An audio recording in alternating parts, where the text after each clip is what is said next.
On this episode of Big Boys Don't Cry, we discuss the film 365 Days. You do not have to have seen the film to enjoy the podcast, but if you do listen in without having seen it, just be aware that we may discuss elements of the plot. Enjoy.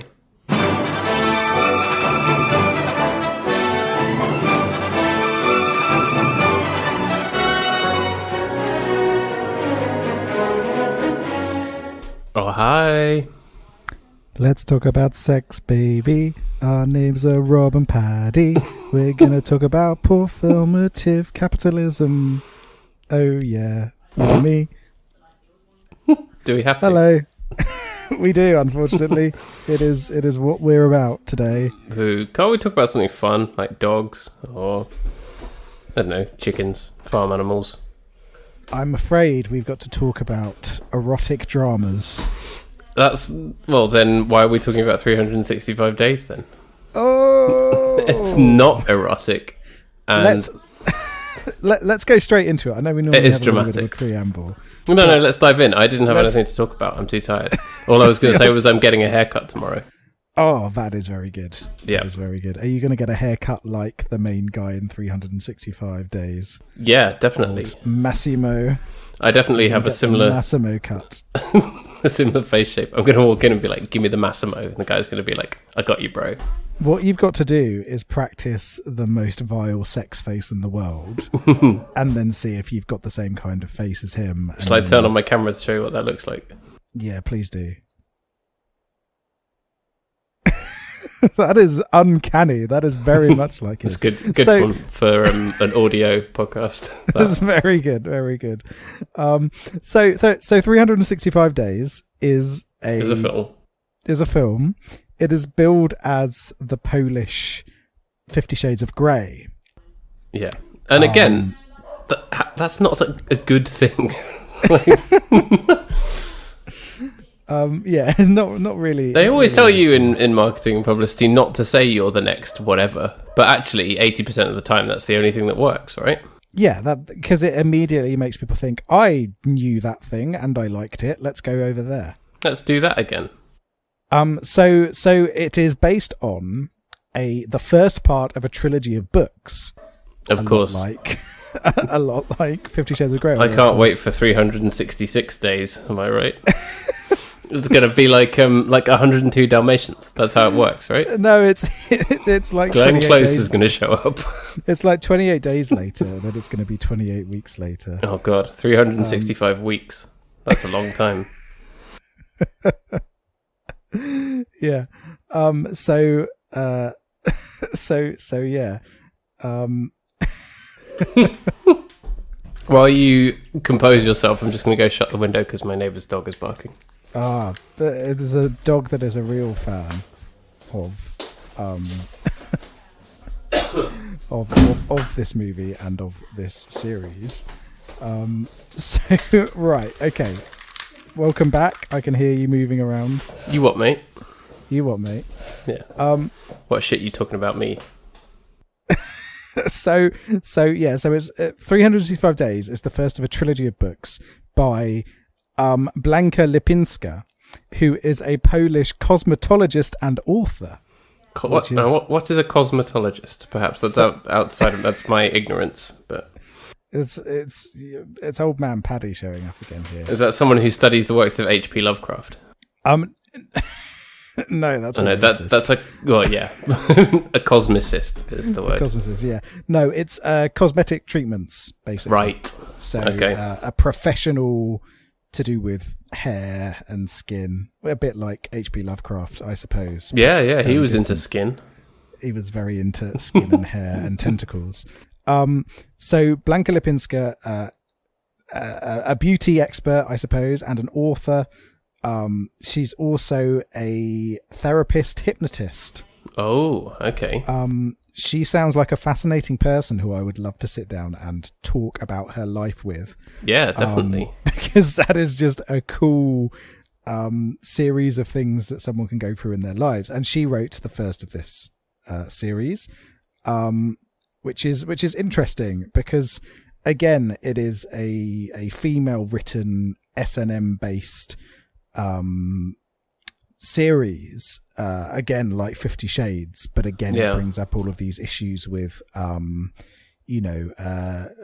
male gaze and things like that. And so it's really interesting because I think a lot of people go on about, rape culture with regards to 50 Shades of Grey, and it's been very controversial with 365 Days, but of course it is one of those sexual fantasies that's surprisingly common in women. And I think 50 Shades of Grey, it's kind of overplayed that element when people criticised it for being like that, because it's very tame S&M. Rather than just for the fact that it's rubbish. Yeah, it's very tame S&M. Then he's a bit of a creep, but then before too long, it devolves into just absolute nonsense melodrama. Yeah. And what you get in 365 Days is an absolute rapist of a main male lead. Like, this guy is the worst human being in the world. It's like, how can we take 50 Shades and make it, like, much worse? How can we take 50 Shades and make it into what people criticised it for? Basically. But it also manages to cram all of the melodrama of the 50 Shades trilogy down into one movie as well. Yeah. Which is although just it doesn't have a bit where she works in publishing and then she walks past someone at a desk and goes, make the font 2 points bigger, which is exactly how publishing works. I was disappointed that there was nothing like that. Yeah. Instead you've got vague allusions to I'm good at the business at the beginning, and then it's never mentioned again. Okay, the opening scene or scenes where it was like flipping between a couple of boardrooms and like some spy business money shit. I had no idea what the fuck was going on. Did you? I was like, who's that? Who's he? Why are we here now? He's saying he's a hard man. He's good at the business. After the opening scene in which Massimo's dad got shot, and he ogled a beautiful woman on the beach, and his dad said some sexist shit, and then it looked as if he got shot for saying the sexist shit, which was kind of enjoyable. No, I'm talking about the scenes after that, where it was like the kind of double boardroom chat. Is that what women find sexy? Like boardroom spy, finance, angry gangster chat? Yeah, that's exactly what people find erotic of any gender. Am I out of touch? No. It's the women who are wrong. All right, Graham Liner. It's interesting, isn't it? Because again, it's got that kind of focus on something that is absolute nonsense, in the same way that 50 Shades does, where you said, it's all about the publishing industry to begin with. Here, at least it cuts right through that, and that opening scene does make no sense. So weird allusions to her being a very good at business person, and then immediately her being kidnapped. Yeah, and then but being dressed up like a sort of shit Bond film. And then there's the scenes with him at the beginning, where he is saying about wanting to get money from people and they're trying to back out of a business deal. And clearly he has photos of them all being paedophiles is what's alluded to there. Yeah. And so it's kind of set up. And it's an interesting thing that happens in this movie is that time and time again, they sort of show, oh yeah, he's an aggressive, violent rapist, but he's not a paedophile, and he really hates paedophiles. Because I think there's 3 times in this movie where he's like, I fucking hate paedophiles. Yeah. Just so you could be sure, that's where his line is. Yeah. He's not the worst person in this movie because there are literal paedophiles in it. Yeah. But it's apart from that, he is probably the worst person in this movie.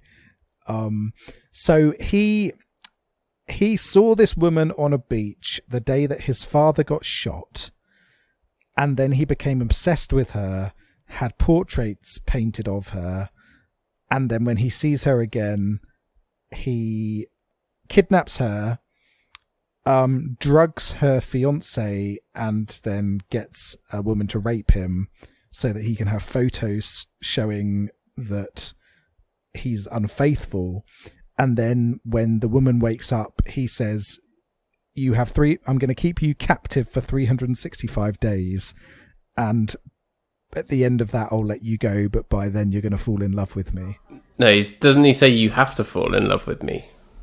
Oh, you have to fall in love with me. It's like a Beauty and the Beast scenario. Yeah. Or Beastly. Apart from the rose is his penis, which he gets out constantly. Yeah, you don't see it, obviously, but you know it's there. Well, you say that. I think you do see a little bit of shaft now and again. You don't see the literal bell end. You don't see the full erect schlong. You were clearly paying a lot more attention to it than I was. I look for these things in my erotic dramas. I want to see how far they can push it. Do you see a little, one frame of bull sack? You want to play a little game of cock or bull? You see a little bit of shaft, and I think you do see a little bit of shaft, which at least, and that's the one thing I'll say about 365 Days is this is possibly the worst film we've watched for this podcast. Yes, that is a true statement. But at least it is more sexual than 50 Shades of Grey. I don't want to say that it's more sexy, because this is one of the least sexy things I've seen in my entire life. I don't know what you mean. But it is more sexual. There are more sex scenes. They're more graphic. What's more sexy than a man who has a weird thing about molesting women on planes? Yeah, that scene is horrendous. So if you've not seen this movie, I don't know whether I should recommend this just to witness this film, because it is awful. It is shit. But I think there is something about it that you need to actually experience. Yeah. So I think you probably should still watch it, but there's a very awkward, horrible scene where he gets oral sex off an air hostess. On his private plane. On his private plane, obviously, which is horrible. Yeah, it's genuinely horrible. She's clearly not enjoying it at the time, but then they have a little scene afterwards where she's smiling, and it's like, oh, it's clearly okay. The look on her face when he goes up to her is clearly no. That was actually probably the worst instance of it in the film, I thought. Yes, yeah. Even outside of all the obvious kidnapping and stuff, which is horrible. That scene for me was 10 minutes in, and I'm like, okay, yep, this is how it goes. We're supposed to root for this guy. Yeah, and it's really horrible, that scene. I think it's very, very, very, very nasty and gratuitous in a way that, this is a movie all about being gratuitous. It's what it's there for, but it feels above and beyond what's required of something like this, and feels quite, incredibly aggressive. Which is funny because, it is this scene that's supposed to be this consensual act between two people, where eventually it does devolve into kidnapping. Yeah. And there's that very horrible scene later on where he ties her to a bed, and then another woman comes in and gives him another blowjob. He loves a blowjob, does this man? He does, yeah. And making the worst sex face in the world whilst getting a blowjob. Yeah. He's got an awful face, this guy. He has a really bad sex face. To be fair to him, as an actor, he's trying, right? He's a handsome man. Yeah. Old Michele Moroni. He's like the Italian Aidan Turner. Yeah, exactly. He's got. It's like if you mixed Aidan Turner and Carl Urban and made him Italian. is what he Why is. not? Which not Keith Urban. I'm not Keith Urban. I'm here for him. However, I would not go on a date with him because, he's not as handsome in bed as he is in just walking around looking surly. No. And he is a very surly man throughout the film. His whole presence is just, hi, I'm angry and surly, and you will fall in love with me. Yeah, you're going to fall in love with me because I'm handsome and I'm rich. And that's where, there's all sorts of horrible scenes in this movie. But eventually they go, oh yeah, you know what? I do love you because you're hot. And you saved my life in a not at all contrived setup for me falling into the sea so that he could dive in and save me. Yeah, exactly. So eventually she's like, yeah, okay, I do love you now. Let's have sex. And from then on, there's lots of sex scenes again. Most of them taking place on a yacht. Yeah, I mean... Because just in case you didn't know, he's rich. He's got a fuckload of money. Who hasn't dreamed of having sex on a yacht? When I was watching those scenes, I was thinking, oh God, they're going to get such bad sunburn. Yeah. Like, they're literally there out in the sun, the Mediterranean sun. They're going to get sunburn in places where you shouldn't get sunburn because it's going to be very hard to sit down. But yeah, so they do fall in love, and then they have lots of sex still, which is fine at that point. And it's one sex scene, and then suddenly it's just another one in a different place on the yacht, because why not? And to be fair, that's why. Just so you can see how fucking massive his yacht is. Look at it's one of those yachts that has a tiny yacht inside it. That's what it is. Thunderbirds. Yeah, exactly. I'd love it if at that point it just turned into Thunderbirds. And after they'd had sex, he was like, right, come with me. And then they get into the bottom of the yacht and this little like green submarine thing comes out and he's like, here's where I do my proper mafia business. Under the sea. That's the film that I would have made. I want an erotic Bond villain properly instead of this half-hearted attempt. Yeah, he is like a crap Bond villain, isn't he? Yeah, come to my volcano lair and let's cause some real hot magma. Not as bad as the eco bastard in Quantum of Solace, obviously. The eco bastard. I can't even remember what his name was, but that's what it was. He was like an eco villain. Eco Bastard, I think was his name. Oh yeah, sorry, I didn't pronounce it properly. My bad. When are they releasing that new Bond film? By the way, all the posters were up for it when I was going to work in March, and then I heard nothing of it. It's been delayed because of COVID, so I'm not sure if it's releasing this year anymore. Might be next year instead. Maybe I'll give them time to do a new song with Billie Eilish where she's covering Van Halen for it. Yeah, that's what we want. Sign my petition. So they have some consensual sex, and again, it's more more sexual than 50 Shades of Grey, which is, it is a bit more believable, isn't it? Yeah, the sex seems more real, and there's less teenage soap opera nonsense. This is adult soap opera nonsense, I think, is the best way to describe it. There's less of them having to kind of gasp at every single whip or chain he pulls out, and him looking at the camera, going, it's just like they get on with the fucking when the fucking happens. They're both busy business people. Yeah, they don't have time to mess around with all of that drama. They just want to have some sex. Yeah, and then she blows up in a car. I guess. Is that what's supposed to happen at the end? So the end of this movie, there's clearly some plot against her life or against his life or something, and it's implied that she gets blown up in a car. For which there is zero precedent. Literally nothing leading up to that whatsoever, apart from that will create the tragic end to the film. There is no ticking cock under the table in this movie. Unfortunately, you stayed up late thinking of that one, didn't you? That was literally a spur of the moment thing. I went in fully half cocked on that one. So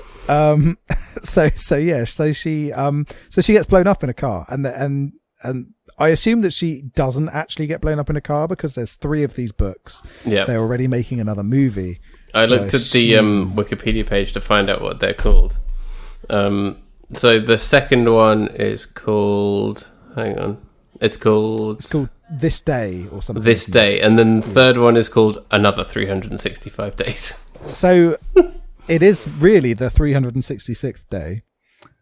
And then it's another year after that. Yeah, for sure.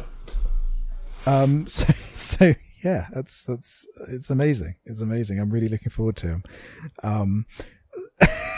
So I wonder what's going to happen. Do you reckon he's going to go on? He's going to go and try and catch up with these people and be like, "You blew up my future wife." Yeah. No, it's going to be that she's not dead and she's been captured by the other mafia boys who are even richer than him, and then she's going to have sex with some of them instead. And maybe one of them's going to be like, you have a day to fall in love with me. And then it happens. And then the other guy comes up and there's a big shootout. So it's going to be the Wolf Boys from Twilight 2, basically. Yeah, it's a Twilight situation. She's between 2 warring factions. So Massimo, they're the vampires. The other mafiosos who you haven't even seen, they're the Wolf Boys. Yeah, it's Twilight, basically. Everything comes back to Twilight. If we've learned anything about sex and films, it all comes back to Twilight. All roads lead to Rome and Twilight. All roads lead to Robert Pattinson breaking the bed while he finally has sex with Kristen Stewart. So, see, what I think happens in the second book is it turns out that her friend, because remember her friend was visiting her, she's in the car that gets blown up. Right. But she isn't in there. And then there is that one day where she's being chased by the mafia, but then Massimo comes along and is like, "You what, mate? I'm the fucking mafia rapist around here, not any of you." Yeah. And then fucks Put him your up. dick away. Yeah. And then fucks him up, and they get out, and then they have a romantic getaway, and they have some more sex, and then I don't know what happens in the third one. Another 365 days. Yeah, that's going to be the interesting one, isn't it? Is where do you go after that? Well, you have to do what 50 Shades did and invent some kind of stupid, like, family backward drama to do with being in a foster home. And about how even though Massimo is extremely and hilariously rich, he actually grew up poor or something. But we know he didn't grow up poor because his dad is in the mafia and was rich. Yeah. Or, like, he's adopted or something. I need to find out what happens. I need to find out what happens in these. Yeah, it's not easy to find, is it? Because they haven't been translated into English? No. So I'm very intrigued to find out what happens. But, you know, it's clearly been influenced by 50 Shades of Grey. Blanka Lipinska has said outright that it was an influence, which, you know, own that. No surprises there. Well, yes, yeah. If that's what you're gonna do, then this is how you do it, right? Yeah, just own that shit. You know, if you're gonna be influenced by something like 50 Shades, there's no point in going, "Oh no, this was thought up in a dream." You know. So yeah, it's great that she's. I had a dream that I met a horrible man on a plane. Yeah. Yeah, it was just, you know, it could be a personal experience there. Just a man with an arse that's a very weird shape. I wish I had his weird shaped arse. It's sort of like weirdly round. His butt cheeks. Did you not think? I wasn't paying that much attention to his butt cheeks. Actually, I was too busy looking for a bit of shaft looking for the cock. But. Yeah, he's a very well put together, very well chiseled man. They're two attractive people, but doesn't excuse the abhorrent things that he does. But they're both very attractive people. Whereas her fiance, who was, might I remind you, date raped, is a hilarious fella and one of he tells jokes. One of the few sort of light-hearted moments in this movie is when he's on screen, which happens for about 5 minutes in total, where he turns up, is a shit boyfriend, and then is clearly a bro. Yes. And then, you know, we do get a little bit of cucking in this movie, I suppose, which we always are a fan of in this podcast. Yeah, absolutely. Can't beat a bit of cuck. And this movie delivers. 20 out of 20 on the cuck scale. Yeah. Unfortunately, this is not the cuck cast. We haven't thinking about how good these movies are. We haven't rated all the other films we've watched on that scale, have we? So maybe we need to go back and do that so we can compare it. Yeah, we'll start up a cuck spin-off, I think. Cocktails. Cocktails. This will be when we launch our Patreon. That'll be the one that you have to pay for. Yeah, if you sign up, if you become one of our patrons, then you get access to Cocktails, our sister podcast. Yeah. So it's a bit odd, this film, because again it falls into the same trappings of having that very performative, rich capitalist nonsense as well, where a lot of what's supposed to be appealing about Massimo and his life is that he's super rich and he's got this big house and he wears fancy suits and he takes her to get gelato in Rome. Yeah, and walks in on her while she's trying on lingerie. Yeah, and all of that stuff. And there's multiple shopping scenes in this movie where he's like, let's go buy you clothes. And then she goes, let's go buy some clothes. Or her friend goes, I want to go buy some clothes. You can buy some clothes with me. Yeah. Let's go and get our hair done. Yeah, and that happens an awful lot. So again, it does fall into that. That's because they're just filling the time, because you get about 40 minutes in, or maybe it's what you get about not even an hour in, and it's got to the point where they have fucked. So it's like, well, what manufactured drama can we have now to fill the rest of the 40 minutes to get to the runtime of a film? Let's go to the shops and get our hair done. and then thing. Rush a thing where someone's going to kill her like 3 minutes before the end. And that's the thing, isn't it, where it doesn't really know where to go after they get together. And I think, I don't know, I think there's other ways in which this could go, you know. Well, we've already discussed the Thunderbirds option. The Thunderbirds option. Yeah.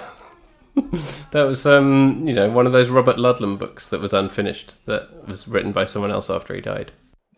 I have no idea what you're talking about right now. The Thunderbird option. Did you not know? Well, there's loads of like books. I don't know if it's a thing that like Robert Ludlum, he wrote The Bourne Identity and all that. Either he had loads of unfinished books, or there's a bunch of books that are written in the universe that are like under his name but by other people after he died, and they've all got weird titles like that, like The Infinite Configuration and stuff like that. Right. Okay.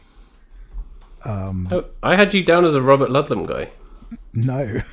I've watched the Bourne movies. That's about as far But as he I've does got. like hard sci-fi as well. Oh, really? He does space shit. I see. Well, I've not read any of it. Yeah, I like some space shit, but it's got to be interesting space shit. I'm like a Kurt Vonnegut guy. Like Star Wars. Yeah, exactly. I like my sci-fi to be weird or nonsense fantasy. I'm not too keen on hard sci-fi. I suppose with the exception of the Expanse books. Oh yeah, which are very, very good. But again, that's almost kind of political and social as opposed to it being about big stuff happening in space. But there's no space in 365 days. No, there is not. I think I might actually be thinking of someone other than Robert Ludlum. It'll come to me. It's someone like that. One of. But the name thing still stands, because I'm looking at Robert Ludlum's filmography, and it's here you go: the Holcroft Covenant, the Osterman Weekend, the Chancellor Manuscript, and then you got all the Bourne ones as well. The Osterman Weekend almost sounds like it could be the subtitle to the 365 days, doesn't it? Yeah. Or these all sound like stupid things that people say in Parliament about Brexit. Like remember the Malthouse Compromise? Oh my god! It's like that. Who remembers the Malthouse Compromise now? All the Malthouse Compromise did was make me want to have a delicious chocolate milkshake. Yeah, or drink one of those weird malt drinks that are disgusting that you see in corner shops. Yeah, the fizzy malt drinks that nobody Super malt. buys. Super malt, yeah. Absolutely vile. Why would anyone drink that? It's beautiful. It's one of the best drinks in the world. And I genuinely like a bit of a malty flavour, but that's on another level. It's basically just the inside of a Malteser made fizzy and liquid. Yeah, but made into like a really strong essence of that. Yes, yeah, exactly. That's what's great about it. That's why you drink it. If you ever wanted like concentrated 1,000 Maltesers in a single bottle shot up your nose, that's what Super Malt is. Get down your local corner shop. Yeah. And wear a mask while you do it, motherfucker. Yeah, do that. But there's no Super Malt in 365 days. But what you that's for poor people. But what you do have is lots of rich stuff happening.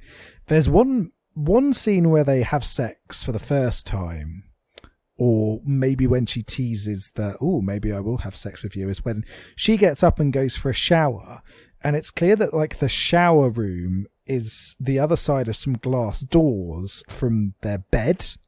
Yeah. Which is really I don't like that. I wouldn't want that. No, it's there's an ensuite bathroom, but that's like, can't you just have a wall? Like, it's a bit weird, isn't it? And it's a bit inconvenient. And if you want to have a massive shower you can fuck in, that's great. I'm down with that. But like, it doesn't need to have that glass thing. Yeah, it's like when you're in a weird hotel and they've tried to pack it all in too close together. But I wonder, is there an a easy toilet? Hotel? Is there a toilet in there? Can you stare at your lover dead in the eye through glass walls whilst you're taking a piss? Is what I want to know about that. Or a poo. Or do they have an ensuite as well that also has a shower in it? In which case, what's the point of having the showers here unless it's specifically just so you can have sex in them? That's the sex shower. Yeah, you've got the cleaning shower and you've got the sex shower. Yeah. She didn't know she was in the sex shower. No, she thought she was just going for a shower, but actually it was a sex shower. It just lube comes out instead of water. Yeah. Luther. There's a lot of lube. No, it's all marital aids in the sex shower. Yeah, and then he walks in and he's like, "Why are you looking at it? Do you want to touch it?" And like, oh, Jesus Christ, dude. But You're disgusting. I like the focus on the penis, but she was looking at his penis. Well, yeah. You would, wouldn't you? I like that there is this focus on the penis in this movie. Because I'm going to put that quote on the poster. Yeah, I want. I like that there was the focus on the penis. Yeah, 365 days PR team. Get in touch. We've got some wonderful quotes for you. We do. But a lot of the time with these movies that are supposed to be these sexually charged movies, there's very little focus on the sex. Not enough. Very, porn. very tame. Whereas I do think in this it builds towards the fuck on the yacht in an okay way, doesn't it? Like the teasing element of that, I think, just about works. That might be the only thing that actually works in the film. Yeah, it slowly builds to them having consensual sex. Yeah. Even though earlier on he's like, I won't do anything without your consent, and then he's like throwing her around and flinging her around. Immediately he's walking into the shower with his penis out and stuff. Yeah, immediately he's doing things that would get a comedian cancelled from the stand-up comedy scene, only for them to try and make a return in 2 years, hoping that everyone forgot about it. You know who I'm talking about. I do. When I'm talking about this. But he had his own show where he played himself. Yeah, he did. But that could be any comedian, am I right? Any comedian. Take that, Seinfeld. Yeah. I like you very much. Walking around with your cock out. But that was yes, my favourite Seinfeld episode. The one where they just got their bits out.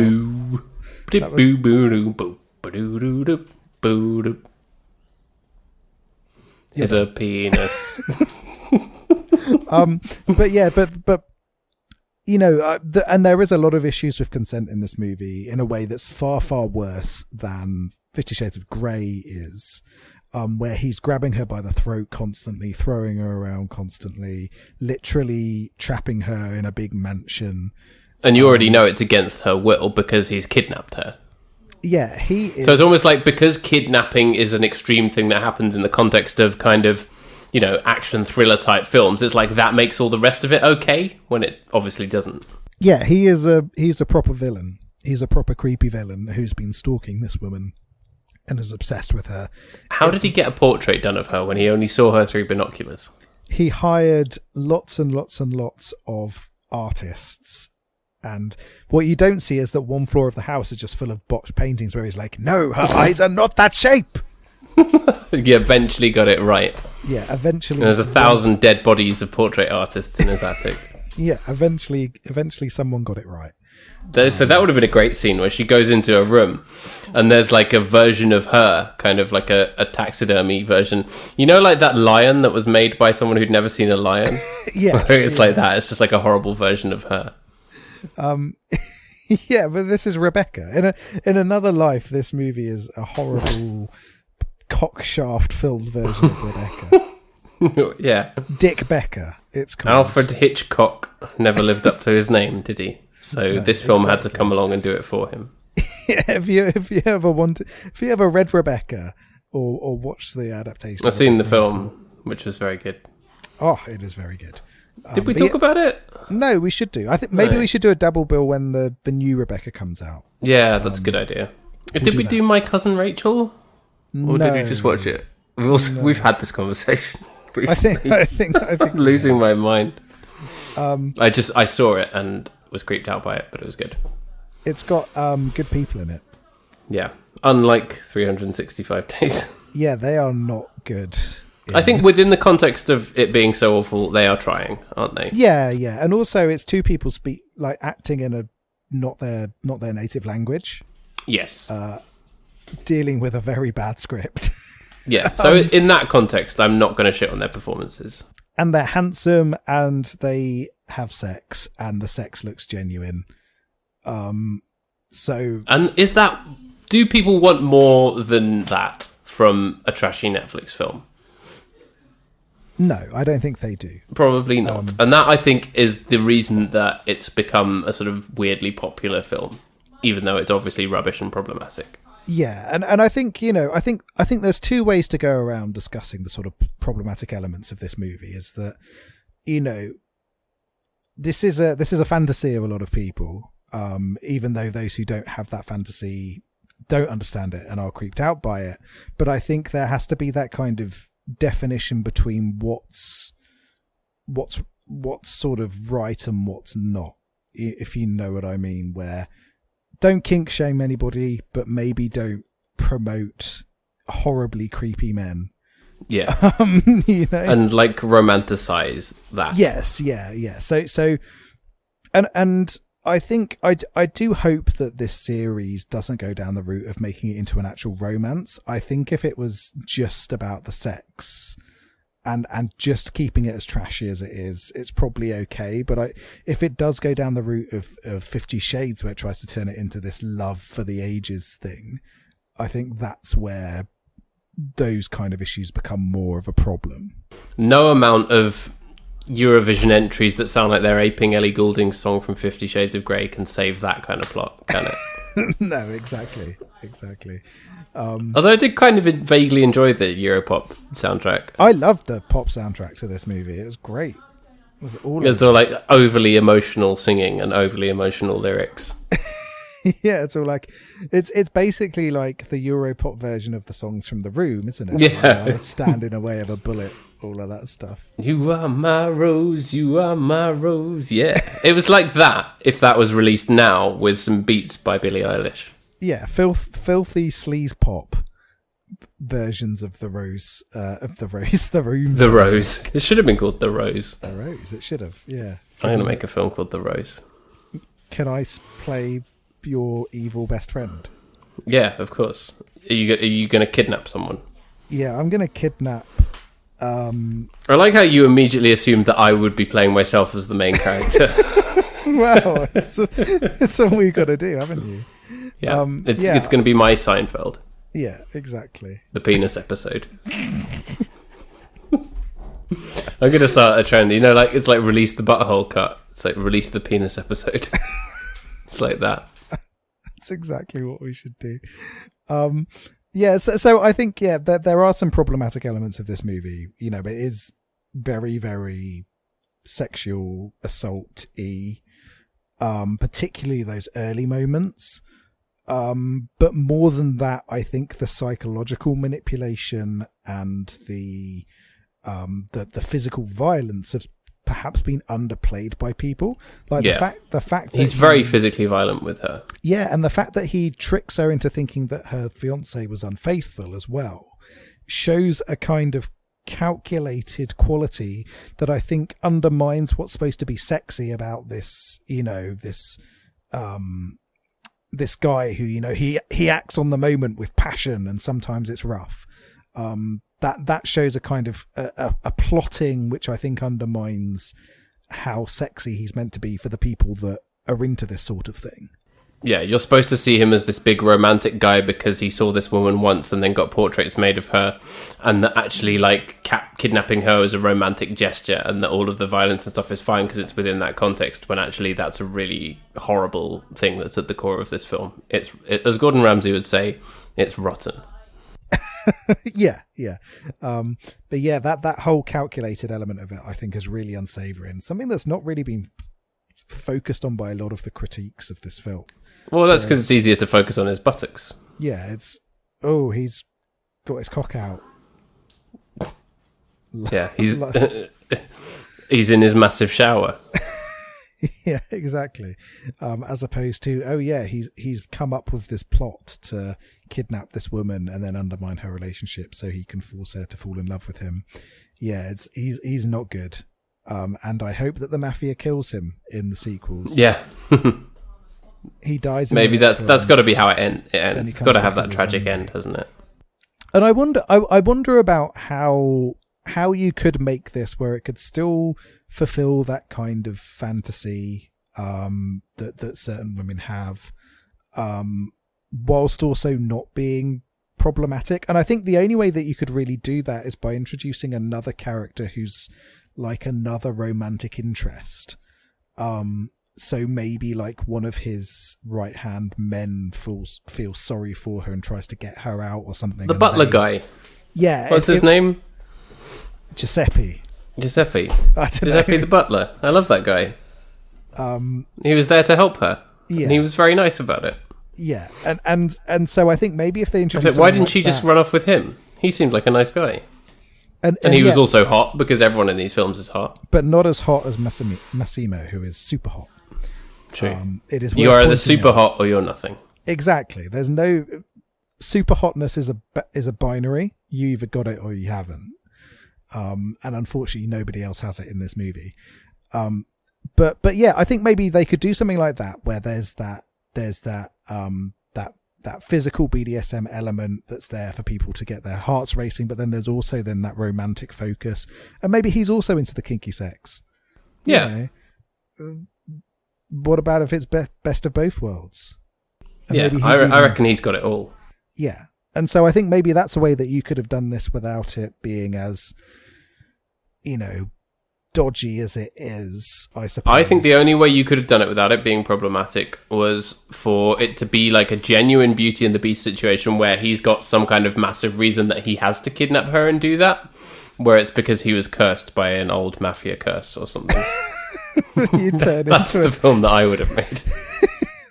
If you don't make this woman fall in love with you in 365 this specific days, woman, then you turn into a calzone. Yeah. That's what happens.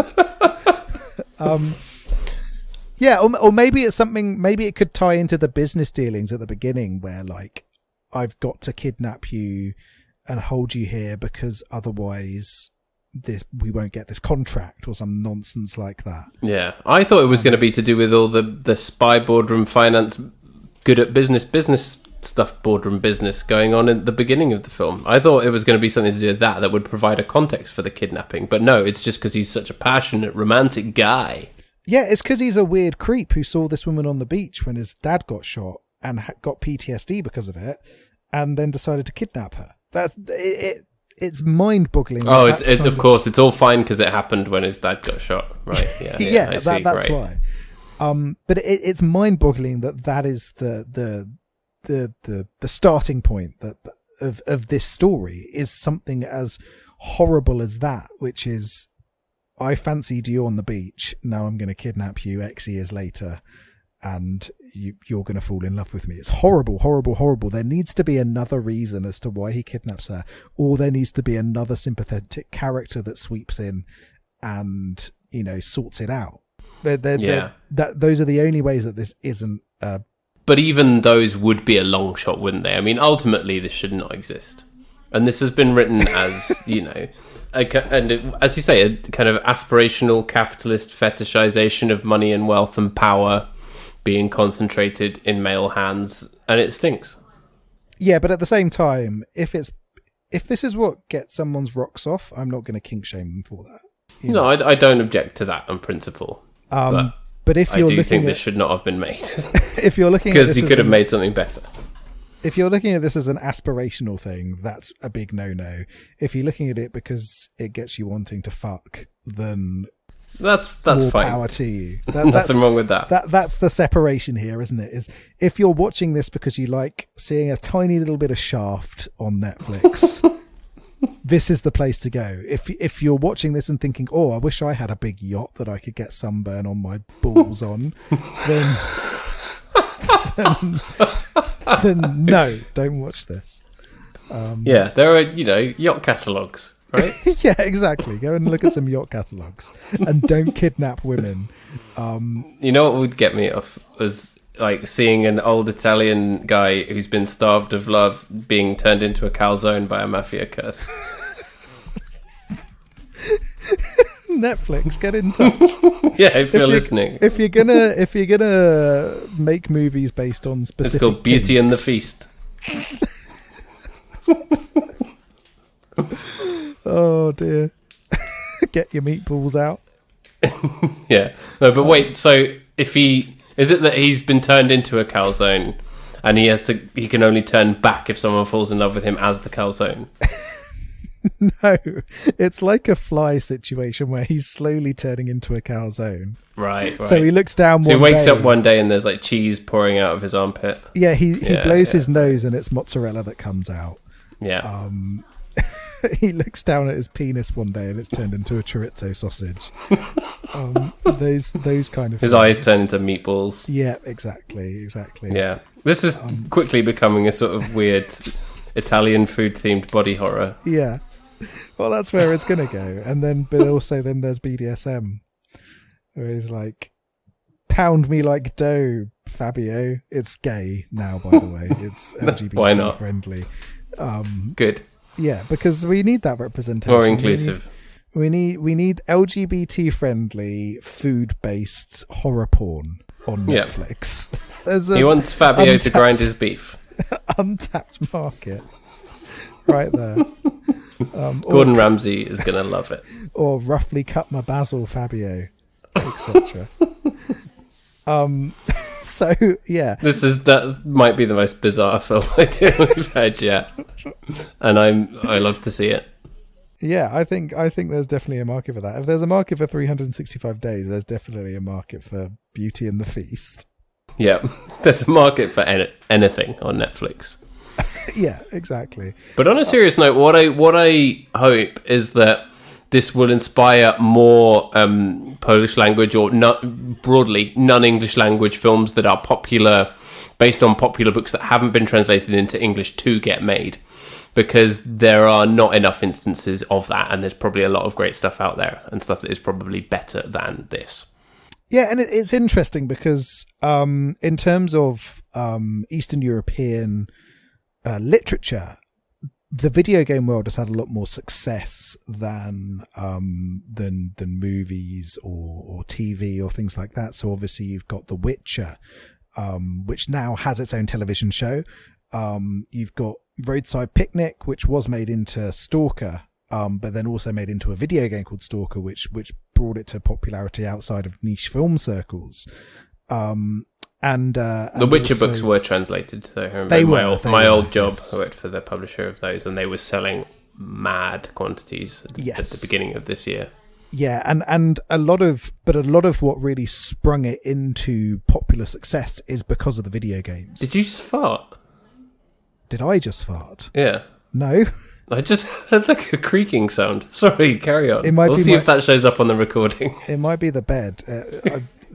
I just to warn you, my bones are turning into spaghetti as we speak because of the. Okay. Because it was like that. No, I did not. Sorry, carry on if you can remember your train of thought. I can't remember. The Witcher. So The Witcher really got brought to popular success because of the video game adaptations. Before that they were these, relatively unknown fantasy books. But particularly The Witcher 3, which came out, I think about 4 or 5 years ago now, really brought it all into this a hugely successful video game that then eventually led to this TV series, all of the books getting repackaged with now a TV series on them and stuff like that. There's been a lot of success out there as well. I'm trying to think of it makes me wonder what we're missing. Is what I think, because there must be a lot of books that sell well in their home country but don't quite look as if they would play in translation, so they don't get translated into English and don't get made into films when actually they probably would make really good films. Yeah, and another example of that is Metro 2033, which is a Russian post-apocalyptic horror book that again got turned into a video game, and I think they're planning to make a movie of it as well, although I'm not sure how far along that's got, but they're hoping to make a movie adaptation. So there's lots of that going on, and I think it is maybe somewhere where film and television could realize that it's untapped and get more out of it. And you hope that this also inspires people to explore more of the foreign language stuff on Netflix as well, because there is a lot of great stuff out there as it is. Yeah, there is. There's some really good stuff out there. This is not a good example of it. But, no, it's not. But if you like this, God, there's some good stuff for you to watch. Yeah. So I've got some trivia for you. Is there anything else you'd like to say about it? The only other thing I want to say was the cinematography was awful as well. There are so many bad cuts. Did you find that? Suddenly it cuts to some other scene. You're like, what the fuck's going on? What's going on there? Why is these people? I think that kind of carried on throughout the whole film. It may have just been that the script didn't really carry it, but I felt like there were a lot of weird cuts. Yeah, I think those transitions between scenes were very awkward. I think the actual in-scene cinematography was fine. The sex scenes are much, much better than 50 Shades of Grey, for instance. And might I stress... I like the angles in the shower scene. You see a little bit of pain in this movie, if you're paying close attention, which is great. So, it has redeeming features on that front. But yeah, you're right. The transitions between scenes were very strange. It didn't flow very well at all. Yeah, that was the only other thing I wrote down. So right, let's move on to this. So the blowjob on the plane scene, the author of the books, Blanka Lipinska, said that she offered to perform the scene herself, because she said that only she could show what the scene was truly about, but the production company declined. Oh, doesn't she appear in it somewhere? But she does. She has a cameo as the bride when they're there looking at the wedding. Right. So yeah. So I think that's great. Yeah. And she's young. She's only like a couple of years older than us. So well done to her for having this massive best-selling trilogy, and hopefully she'll go on to make some more work that's popular. Yeah, make some more sexy books, please. The world needs more sexy books.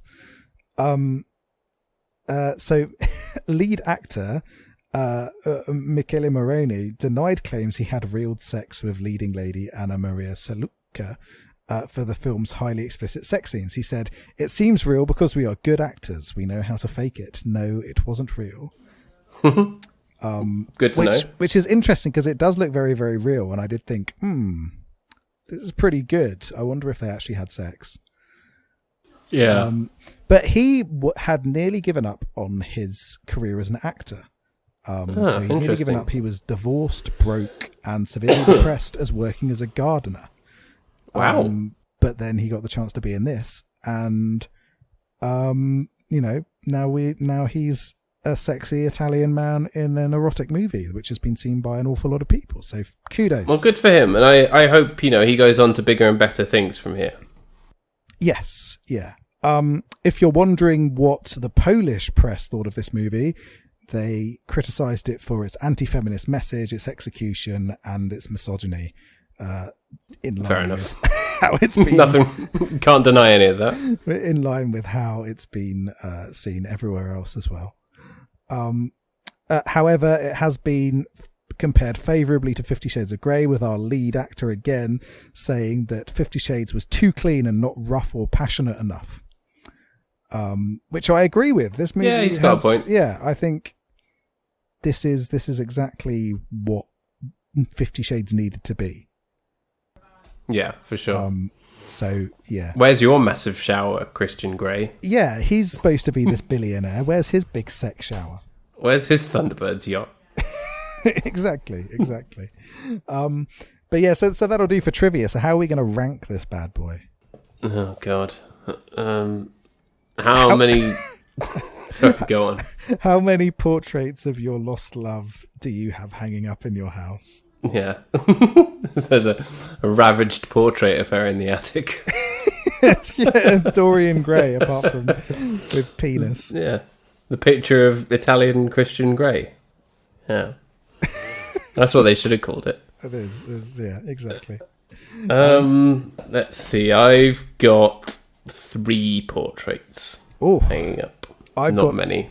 I've got 2 only for the sex scenes. The rest of this movie is abhorrent, but it does the sex good. And yeah, so, I'd say the same. I give it the extra point for the shape of his buttocks and for the pop music soundtrack, which is nice. Yeah, the soundtrack's nice. It's got some good sex in it, but it has a horrible message. It's not particularly well executed.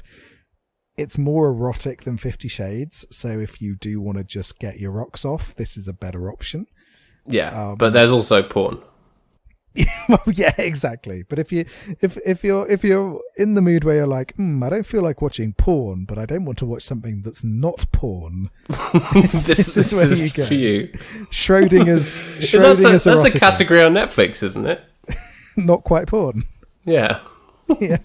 You're going through all the categories going, what do I want to watch? Strong female lead, witty comedies, friendship groups, 80s classics. Oh, not quite porn. That sounds like my category. Exactly, yeah. So if you're after not quite porn, then this is where you go. All right. But I do want to say, good luck to the writer. I think the fact that she's making a success out of this stuff is great. Maybe do it the other way around next time and have a creepy woman kidnapping a man. Just to mix it up a bit. Mix it up a bit that way. Yeah. And then have him turn into a calzone. Yeah, exactly. Do that. Yeah. Right, so what have we got next? Well, we're sticking with Netflix because this one keeps coming up every time I open it, which is this Eurovision film with Will Ferrell in it. What's it called? Nice. Eurovision, the story of Fire Saga. Fire Saga, yeah. Great name. And it's got all the official Eurovision branding. So I don't know anything about it other than that it keeps popping up. But I have to assume that Eurovision were okay with it. So I'm very, very up for that because I love Eurovision. And I'm very sad that there wasn't a live Eurovision Song Contest this year. Yes, and it does have... It's usually a highlight of my year. And it does have Pierce Brosnan in it, which is always good. Does it? Yes. Even better. Excellent stuff. Cool. I'm looking forward to that. I've not watched it yet, and I'm very intrigued. So, looking forward to this. So, thank you, Netflix, for continuing to bring us good content. Yeah. And bad content. Yeah, bring us the good and the bad. For all 365 days of the year. And then another 365 days, if you please. Yeah. All right. Well, thanks a lot for listening. We really, really appreciate it and hope you're all staying safe and sane and healthy and wearing your masks. Keep it cool, Be a good person. Don't be an idiot. Put a mask on and think of other people, you selfish fucks. That's what I was saying, but in much more direct terms. I've got no time to tiptoe around it. Wear a fucking mask, you idiots. Yeah. Slipknot have some guidance on that if you want. Yeah, people which you can hear about on our other show. Masks equals great. Yeah, exactly. Which you can hear about on our other show, Pod Durst, where we talk about new metal. We've had a couple of guest episodes recently, and we've got another one coming up that's in the can, so look out for that as well. And if you like what we do here and you want to support us, there is a link in the show notes to our Acast supporter link. Our Acast supporter page, where you can give us money if you want to. Any amount of money, no sign-ups or patronage or anything like that, just if you feel like it. If you like what we do, you can throw us a couple of quid there. And thank you to everyone that's been doing that, because it's very nice. Yeah, if you want us to go ahead and make our incredible erotic movies with Netflix, then you need to give us money to do so. Yeah, we also need your money to finance Beauty and the Feast, which actually sounds like a sequel to Sensations, doesn't it? Oh, maybe it could be a sequel to Sensations. And if you don't know what Sensations is, you need to go all the way back to episode 1. You do. Get on board with it. Or the Sensations Supercut, which I think was episode 10. Anyway, it's out there. I'm not going to explain what it is. No, you just need to, check it out for yourselves. Yeah, you won't spoil the surprise. No. And you can find us on Twitter at BigBoysDon'tPod. Yeah. Get in touch. What do you think of 365 days? Would you like to be kidnapped by someone who has a portrait of you? I bet you wouldn't. It's not a very nice thing to happen. No, it definitely is not. All right, and we'll be back next week to talk about Eurovision, the story of Fire Saga. Alrighty, bye-bye. Bye.